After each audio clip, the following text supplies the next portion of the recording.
I'll verify. Just Yeah, you're good. It's on. That's looks like you got it. And a triangle there. You got it. And that's speed. We're rolling on both cameras? Rolling A, rolling B. And then I hit the red button on this one. Yep. You'll see the record in the middle. Yep. Perfect. Except I already used that one. You hear see record, Carl? You can verify. I see the red light. Reds. We're good. All right. Good. Go ahead and give me the cue and give me the prompt, and I'll go from there. You get to sit now. Carl already sat. Yeah, and you have questions, so. I don't have the questions. I didn't write them down. I'll keep my hands this way so I can do this. I'll do my best to. How's my head space, Anthony? Am I okay? You have. Ooh. Yeah, you're probably good. I'm good. Because there's about, it's like halfway through that like top. And where's my low? Where's my bottom? You can't see it. So your bottom is down a little bit. Right there, right there. I'm right here. Okay. That's right. I'll keep my hands up. I'll do this. Okay. Shift you just a touch. Yeah, that one's just stiff. Yeah, that. I should move you a little bit over that. Yeah. way, so Which way? no, you're good. You're good to stay where you Okay. are. Just moving the camera a little Oh, bit. perfect. So that way you have a little more room to Gotcha. go right. There you go. There you go. Okay. Ready? All good. I haven't figured it out yet. I can just start going off if you want. I mean, I think you probably said these. Do you want me to say my name and all that? I forgot. Were we doing that? You know who you are. Miguel Tarango here. Oh. Yeah, we know who you are. As a new faculty member, I think it's been very. Being a new faculty member at DMAC has been a lot of fun, very enlightening, mostly because I found myself working with multiple departments in sort of an intercollaborative space, which I always kind of look at as my wheelhouse. The very nature of what I do, and it's kind of cheating in a way, I guess, because sort of I'm in it now, but production, by its very nature, is a collaborative sort of, it's a collaborative industry. There aren't islands necessarily, you know, so the better you are at communication, the better you are at working with others, the better you are at listening, which is also a very kind of important strategy and something that the students have to work on, right? I mean, it's not something that's inherent to a lot of us. We a lot of times, sometimes we wait for the other person to stop talking so we can start talking. But I think with this industry, the ones who excel, the ones who really go far, the ones who listen. And really our industry, we sit behind a camera, we sit with our microphones, and we capture people talking. We capture people doing things. And so our kind of our very nature of what we do is in observation and in listening. Although sometimes when we film, we're not necessarily listening, we're just waiting for them to stop talking again and do the cut. But what we want to do here at DMAC in our program is really open our ears, open the minds, really listen to what the person's saying, because as either documentary makers or feature film or videography, whatever industry the student decides to go towards, listening means you're listening to your client, you're listening to the story, and you're making sure that when someone watches your work, what your intent is, your intended meaning will come through. What we want is for our intended meaning in our film or video to come through. How do you mimic the industry when you, like, how do you set up that mimicking experience for students in your program to industry by cross-collaborating across the district? So in our industry, we have different approaches to how we can teach production, whether it's through videography, whether it's through feature film production, or now the latest things are like social media and streaming. The very nature of what we do with the production, it does mean that we need help immediately. So sometimes you want to reach out to another department or another program or another faculty member that has a specialty that maybe you're deficient in, but that allows even you to be honest and say, what do I know, what do I don't know? Because we all know the path to knowledge is understanding when you don't understand and don't know. The moment you realize and recognize, I don't know what I'm doing, that's when pure knowledge opens up, right? And I mean, that's a big thing for faculty as well. We like to sit on our mountains, you know, we don't want to admit that, but of course, half the time we're all very nervous that someone's gonna find out, right? Our imposter syndrome sometimes kicks in. But it is very, I think in our industry, it is useful in knowing that when we are deficient in something, we do have someone that we can talk to. And I think in our industry, we get used to that as well. I think in production, it's an easy collaboration. And that's what I try to present to the students. We need to collaborate because we don't have all the answers. I see that in the students' productions now. They're all collaborators pretty much. I don't see any islands. I do see a few, but interestingly enough, they're starting to filter themselves out. We're already seeing it. Because the ones that collaborate are the ones that are going to stay. They're the ones that are going to work. They're the ones that are going to excel. Because that's going to translate to pretty much any industry you can think of. That can be video, that can be writing, that can be in any education, that can be, maybe they want to be a dental assistant or end up being a dental assistant, I don't know.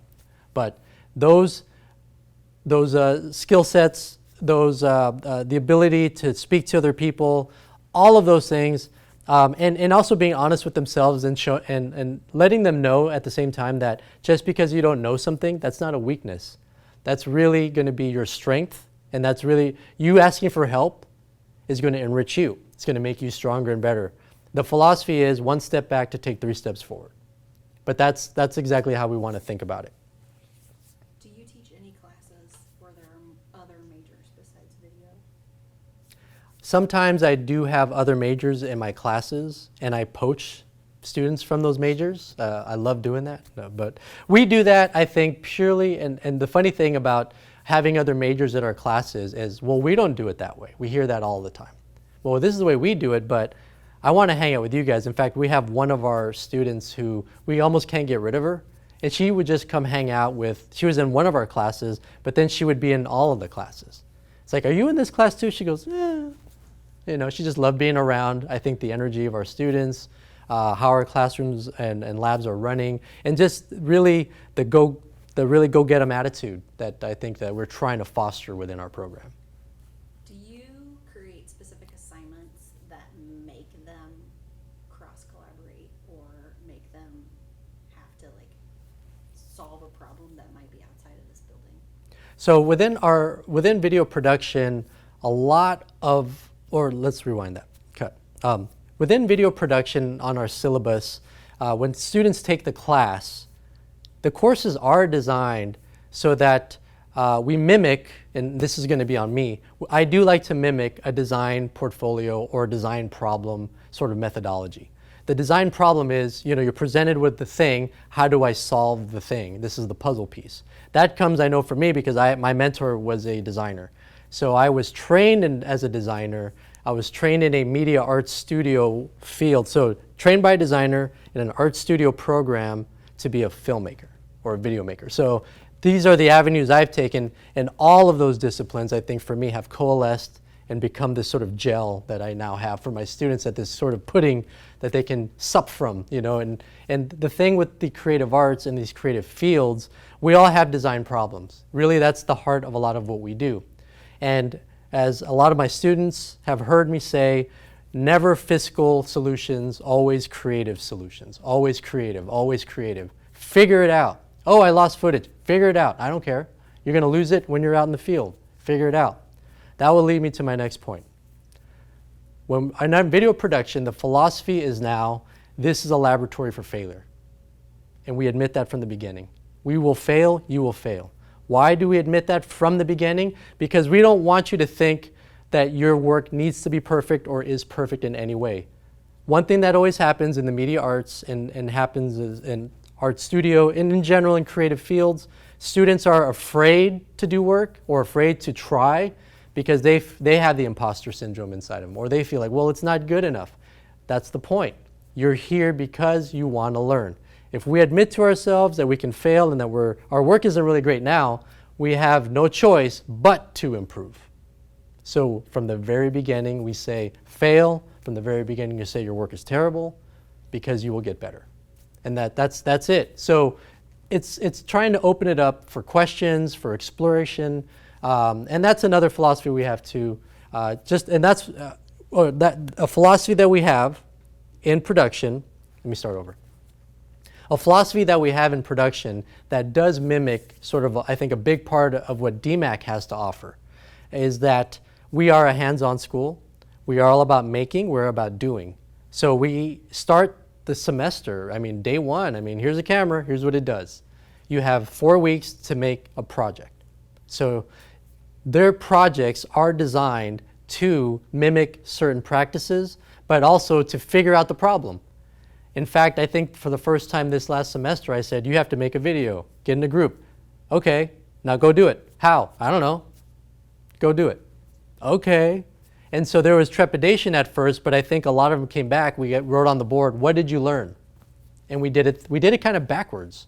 But again, I was experimenting because I think what was important with the pandemic break was it was also a great reset button. So I was like, I'm going to rethink how I do these things. I've been teaching production heavily since 2015. I mean, I've probably taught like 40, 50 classes in that time because I was teaching a lot. And I had become sort of modular, I had become staid. I had already had my own methods. This reset button allowed me, you know what, just figure, let's see what happens when I just throw you out there. It reminded me of a time when I learned to swim when I was a little kid in Mexico, and I learned to swim because my dad just threw me in the water. Figure it out. I'm still here. So in a lot of ways with the students, it was, let's see what happens when you try this. Just try it. Try these things, try your methods. When you don't have a rule to hang your hat on, then you don't know what rule you're breaking. So let's see where your instincts go. Let's just try it that way. And so I think there was some success, still some like I'm not quite sure, but it was, again, something to try different. I think that's another method that I like to bring, or another perspective that we can have, is we can experiment. Can you go back to the collaboration thing? So, Yeah. Can we like hone the question down to like, Yeah, I don't think I fully answered. well, you did, but I guess I'm really interested, because you said that the collaborators stay, Mm-hmm. and the ones who don't collaborate as much tend to leave. Mm-hmm. Can you just talk about like why Yeah. in video production collaboration leads to students taking more classes? I gotcha. So within production, again, I'm going to emphasize that because that's my field. But one thing that's been pretty apparent is that the collaborators tend to stick around in our program, and they take more classes, I mean, with all of our faculty. The reason being because when you collaborate, you build community. And that's what's really happening here, is we're building and fostering a sense of community and identity. And we're trying to also provide a form of a college experience, right? Because I think that's a big part of the community college, or let's say it could be a potential ding on it, is many people feel like I don't have a college experience. You know, it's a commuter situation, or I go and I go home, and there's really nothing to keep me on campus. This keeps you on campus because we have the equipment here. And the people that you're going to collaborate, they're here. One thing that we've also started to get, or something that we've also tried, another thing that we've started to experience here in our program are students from out of state as well. So we have students from Ohio right now, from Illinois, that specifically came to our program because they researched it and they saw the cost, but they also saw what our program was all about, the fact that you got to do the work. So because you're here and you get to work on the equipment, again, that idea of, well, I can do this, but I can't really do sound. Oh, look, here's my buddy Anthony over here. He's a sound guy. We can work together. And then, and this guy's really great at voiceover. Oh, wait a minute. Something's going on here. Oh, and Molly's really good at production assistant. You know, these students start to see like, oh, you're great at organizing. You're good at sound. You're a good voiceover person. I'm a good camera. These things start to happen. So the very nature of our work requires almost that you need to do that. The lone wolf is still there. I mean, there's still people that like to do it all and maybe don't always like to play friendly. But the fact is, the ones who are able to collaborate, able to take criticism that's constructive, in that they're making their work better, those are the ones that you just see it succeeding. You see it sort of vetting itself on its own. And it's sort of trusting the process in a way. So. Awesome. Yeah, that collaboration thing is perfect. And at one point you're like, let's rewind that. Let me rewind that. Yeah. So like we can bring your head in and be like, let's rewind that. And then say something that is similar. Like we can use that little snippet like for like Yeah. jokes multiple times. There you go. I mean, it's up to him to decide if he's going to give us that piece. That's true. Well, you can tell me where to put it. Just tell me where to put it. I can pop it in anywhere. Let's rewind that. We could even run it backwards. Yeah. about what we need, unless there's anything else you think you want. No, that was it. I mean, the thing, what do I always say, Anthony? Laboratory for failure. What else do I say? Laboratory failure. I remember day one, specifically, like I walked in, you're talking about sound, whatever. We sit down for the first lecture, and you're like, your guys' art sucks. Yep. I remember that very vividly. Number one. And it wasn't just that, it was, that's why you're here. Yeah. Your art sucks, that's why you're here. There's two pieces. Yeah. That's why you're here. And we talk about failure in every one of my classes. We talk about failure. You must fail. You Yeah. must fail to Don't be afraid. Yeah. Well, Fail here. Yeah, well, and there are just a lot of other classes, you know. Yeah. I always make I always say that, you know, in math, 2 + 2 has to equal 4. Yeah. But in drama or in art, 2 + 2 can equal 22, or it Right. can equal 2, or it can equal whatever, as long Yeah. as you find a creative way to show the audience Yeah. how you got there, you know. Yeah, exactly. I mean, even in math, if we look at even experimental math and math, 2 + 2 can equal 2, in terms of if we're looking at values that are exactly equal in a way, but that still works. It's all in the perspective at the same time. So the thing with art is always, it's not whether it's good or bad, is the intent of the artist coming through. That's what, when your art or when your work is successful. If your intent comes through and other people understand that intent, like, oh yeah, I resonate, it's successful. Harry Potter is it great literature? You know, is it? But it's extremely popular. It is successful at its intent. It's targeting of an audience, and they love it. Star Wars is still around for a reason. Is it great? No. But it's really good at what it does. And that's why it's so successful. Marvel movies, are they great? No. Like Martin Scorsese said, these aren't art, these are like rides. These are like entertainment rides. Like they take you on a thrill up and down. Does it hold up against Citizen Kane or The Godfather? Not at all. But that's not what they're trying to do. They're doing one thing and they do it well. Gotta know your audience. Yeah, you got to know your audience. And that's what we always talk about, right? When we look at work. It's not whether it's good or bad. Is it successfully, giving its message, or is the audience successfully understanding what the work is about? That's when we know it's successful. As an instructor that watches your students go and collaborate with other Mhm. departments, what do you see? So I'm thinking specifically of like the fashion show. Mhm. What do you see Yeah. happening in the room when creative students that make different forms of art get together? So one thing that we talk about in production when it comes to collaborating across departments or even in their jobs, because what we're seeing also now is students are getting jobs and they're getting work all over the place. When they work with other departments or other creative individuals, again, if you understand the notion that the work isn't about good or bad, but about being a successful presentation of work, then it's easy because we're all in the same boat. And so from the very beginning too, we also talk about, with us, we're manipulators. That's what we're doing. We're manipulating. We manipulate the audience. We manipulate even our clients. We're trying to finesse even messages, but it is an art. It is a psychology. It is understanding about, speaking to a client or another creative involves, again, listening to what their needs are and trying to finesse that and providing what they need or what they think they need. Because that's also part of the equation too with clients and even other departments is they tell you one thing, but they mean another. They say, I need this thing. I need this to be this. And then you keep going, and you're like, what is it this? Is it that? Like, no, okay, why don't you just send me 3 YouTube videos of what you mean? And like, oh, okay, that's what I thought you wanted, but I wasn't sure. But so sometimes it's hard for people to really communicate, across, especially creative people. Sometimes, like, I'm telling you this, but you're doing this, it's not working out. I want red, you gave me blue.